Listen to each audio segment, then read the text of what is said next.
Hey guys, this is how to fix Meta verified option is not showing in your Instagram app.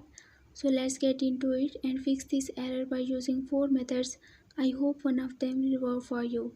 So let's move to our first method, in which you have to just tap and hold on your Instagram app and then click on the app info. Here just click on the storage and the cache and then click on the clear cache first. Click on the clear storage and then OK. Once you're done, you just need to log in back to your Instagram app, and this time maybe your problem will be fixed and the Meta verified option will be there for you. So if you not find this method workful, then you have to just move to the next step, which is to simply open your Play Store and then search here for your Instagram. So once you are here, you have to just check that if the Instagram that you are using is updated or not.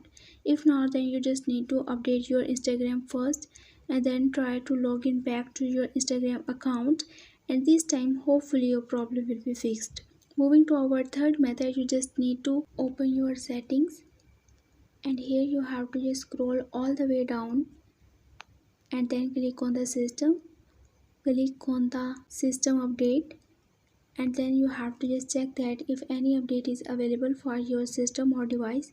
Then you just need to update your system or device first and then try to update your Instagram app and then try to log in back to your Instagram account, and this time your problem will be fixed. Now moving to our last and the final solution, you just need to open your Instagram and then click on your profile icon at the bottom right, and the next step is to simply click on the person's username, and then you have to just click on the join the waitlist for the Meta verified option in the bottom, and you have to just wait for some time, and after some times you will get this option in your Instagram. So that's all for this video. I hope this video was a big help for you. Don't forget to give this video a big thumbs up and also subscribe to my channel. Let me guide.